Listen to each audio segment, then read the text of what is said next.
How are you? How are you? How are you? All these people showing their CNCs. I thought I'd show you mine. There is not enough reviews on this thing, and I think there should be. So if you're interested, stick with me and keep watching. This is a Cnc4newbie HSNCxxxRP 36 by 36. It doesn't look like a whole lot, actually, but it's pretty beefy. It is rack and pinion, which I love. I don't have to mess with any wheels. That's solid. That's solid rack and pinion right there. Look how big that motor is. That motor does plenty of what I need. And the most important thing is, I hardly ever maintain this thing. I've broke out my grease gun twice just to make it look like I'm being busy with my wife. Other than that, this thing just goes and goes and goes. I have no maintenance issues. Other people talk about support and they have a part missing and all they have to do is call and they have no problems and the part is sent, no problems. I haven't had that issue one bit. I don't need to call. There was no part missing. Everything is aligned. Everything stays tight and is fit. The only gripe I have is that the Canadian company is French. So their order and directions of what they give you might be slightly out of whack. If you follow Pop, whatever his name is, for his Cnc4newbie, that would be good. For instance, on my instructions, though, since my motors are facing the opposite direction, that one's facing that way, the other one is facing the other direction, my wires are backwards because my motors face the opposite direction. Well, in the instructions, it didn't say that, so it took me a little bit to figure that out. And the other part that was a little wopsy-topsy with the instructions was, it says put the top on and then square it. Well, I did that and that just made it worse. You don't want to put the top on and then square it. You want to square it first and then put the top on. Other than that, other than the instructions, you have to pay close attention. This machine is great. For my purposes, I have back issues and sometimes I have a hard time moving. I don't want to come out here and maintain things. I don't want to tighten no belt. I don't want to worry about some ball screw going up and down like this. I don't have that worry. I have rack and pinion. All I have to do is just make sure it's not wore out and sometimes every now and then make things tight. This is a very good machine and I don't think Cnc4newbie gets enough credit. As a veteran, I actually got 5% off and no shipping. That other machine over there, from the same place, Canada, cost me $150 just to ship to Georgia. I live in Georgia, so it cost me $150. This is beefier, heavier, and it costs nothing for shipping. That was freaking awesome. The next machine I get is probably going to be the bigger version of this if I can ever get busy and have my own business. Right now I do make stuff, and I make stuff, by the way, this is the real clickety-clackety shack. I made stuff like this. You see that right there? This is a clock. There is absolutely, I mean, it's good. Nothing wrong with that clock. I make soap cutters. This is one of them I got made so far. I'm not quite done with it yet. You put it like this and you slide the slab of soap through it and it cuts the slab into different pieces. You could also do 1-inch bars with it. I don't sell them for very much, so if you're interested in a good soap cutter, check me out. It comes with all these sizes right here. It's very easy, and through all of them I always put, through my hands God creates cleanliness. And they work very well, and I don't charge an arm and a leg. I've made some pretty fancy ones, but now I've decided to make something a little bit more affordable for everybody. So this is what I like to make, and right now I'm fixing to make these legs right here. I'm going to make it out of some MDF, and that way you can see how the machine runs. It's probably going to only take a few minutes. I got to home the machine. Oh yeah, I'm going to talk about this router. This router is an ER11 router. It's slightly better than the Makita router. It doesn't have quite as much power, but how it's better is that it's more accurate and runs more true. The Makita router, there's definitely a difference between a 3D carving of that router and a Makita router. The Makita router is fine, but it's not made to carve intricate carvings. You get better carvings out of that. I know, I've tried them both. I've got one on that machine. I got one up under here, and they work great. So anyway, let me home this thing and we'll get it going. And y'all will see how this thing runs, okay? I got a bit on there because I was using it as a router, you know, last night.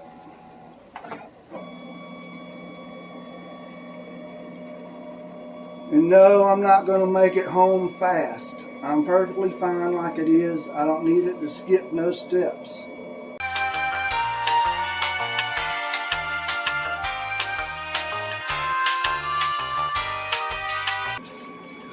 Only thing about these things is you always want to make sure nothing's in the way. Sometimes I make that mistake, and I have made that mistake. Oh yeah, by the way, while we're at it, I was watching a video just last night of a machine sort of similar to this. I'm not going to say any names, but as I was watching real close, he walked by his machine and pushed it just like that. And he barely touched it, and the whole machine moved. I said, what?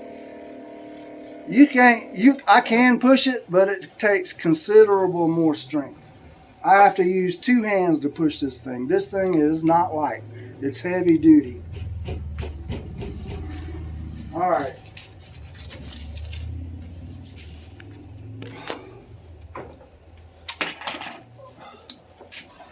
I'll make this as fast as I can.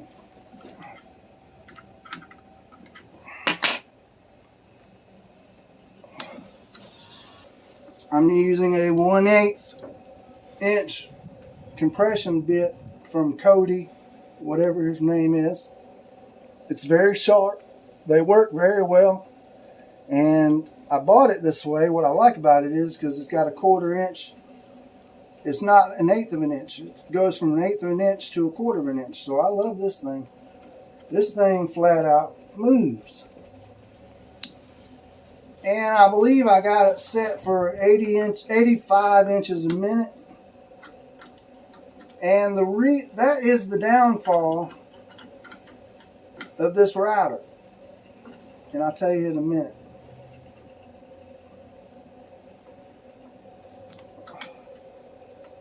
Notice how that when I put pressure on this thing, this whole thing is not moving. Some machines, it wants to move. This ain't moving.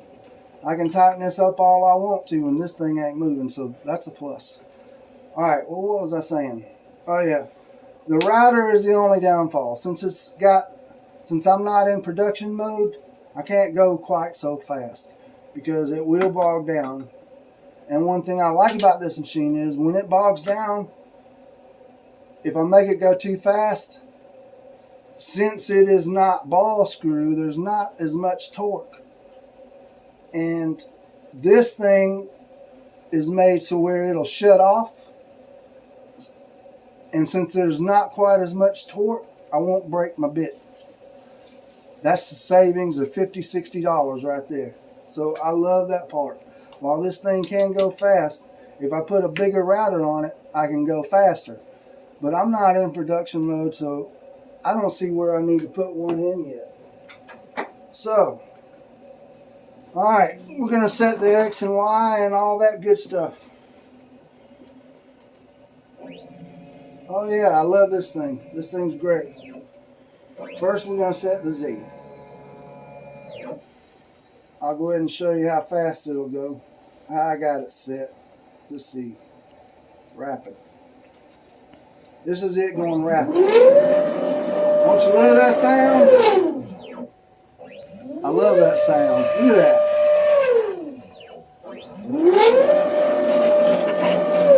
that. That is badass. Alright, let's set the Z. I don't use the probe because on that other machine over there, it gave me a bad taste for the probe. It wound up trying to go through my block, and now I don't trust them. I do not trust them things at all, so I just use this. This is shrink wrap. It's much thinner and more responsive than paper. So, it's fine by me.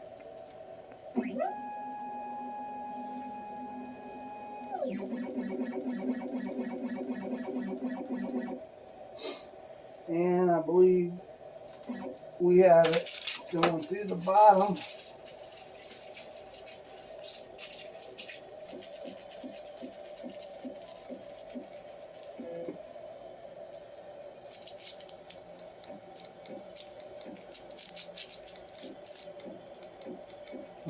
Went down too far.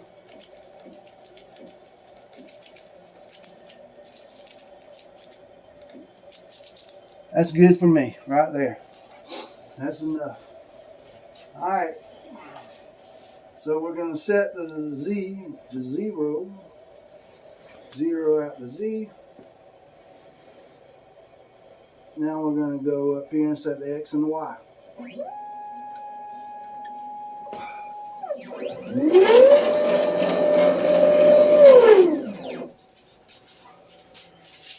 me put this up. I've never had to be truly accurate with the X and Y. The way I do it, I don't really have a problem. So if I plan on doing anything fancy, I just separate the tool paths. That's all. That's good enough for me. So now we have the X and the Y, and we did it from the bottom of the material. So we're good to go. We set the X and the Y. And we'll load our little file. I'm using G-Sender, by the way. Alright, we're good to go. I always like to raise it up. I'm not going to start from there, because I want to see it moving. Let's make sure we got it good set on the number. We're going to set it on number 4. Maybe we'll go a little bit higher because we got it on 85. Alright. We got it going.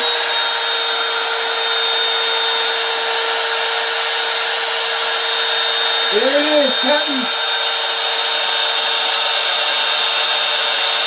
Action's about to happen, Captain.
As y'all can see, this is a very good machine. Since it is rack and pinion, some people are worried about repeatability. And if you don't mind, I'd like to show you a thing about that repeatability. I'm going to cut this out one more time just to show you the repeatability. Just this first one. It's claimed that rack and pinion doesn't have the repeatability and accuracy as a ball screw and all that. Well, I would have to say with this one, it's pretty good. Watch this. This is only going to take a moment. This is how much I love this machine. Let me close out this file one more time and open it, and I'm going to keep the same things, and we'll do it again. Just that first one. Now we're going to go back to our 0. Look at that bad boy go. Start it up one more time. Let's see if it cuts in the same spot. Start drawing.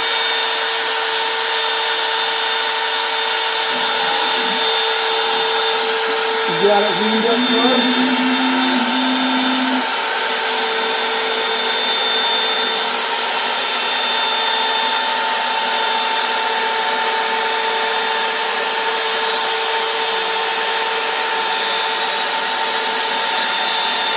You see anything wrong with that repeatability? That is good.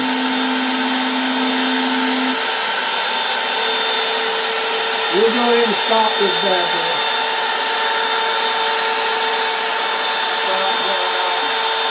Stop. And we'll go up.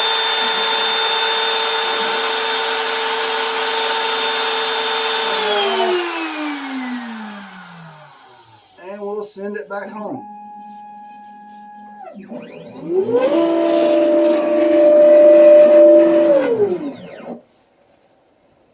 That is a CNC for newbie. Unfortunately, this is only a 36 by 36. Next time, I might get a bigger one. By the way, now they even offer it with the, what is it called? Let me see what it's called. Same thing that the Onefinity has now. Yeah, now they even have it with a Masso G3 Touch complete system, wiring and all that. This is what I have. Can't believe the price because I paid less than that. So if you got a 36 by 36 with the Makita router, which I would say get a bigger one, and the Masso, let's add to cart. Let's see how much it costs. Load. You see that price right there? $4,958. That's very competitive. And if you got a 48 by 48, let's see how much that costs. Let's see. Oh, they got a 48 by 96, but let's do a 48 by 48. Add to cart. Let's go to cart because now they're showing both of them. I just ordered 10,000 stuff. All right, with a 48 by 48,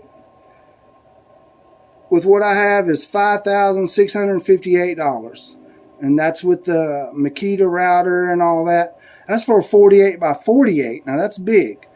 Now I think that's worth it because you can see the repeatability and just the fact that you don't have to maintain it all the time is worth it.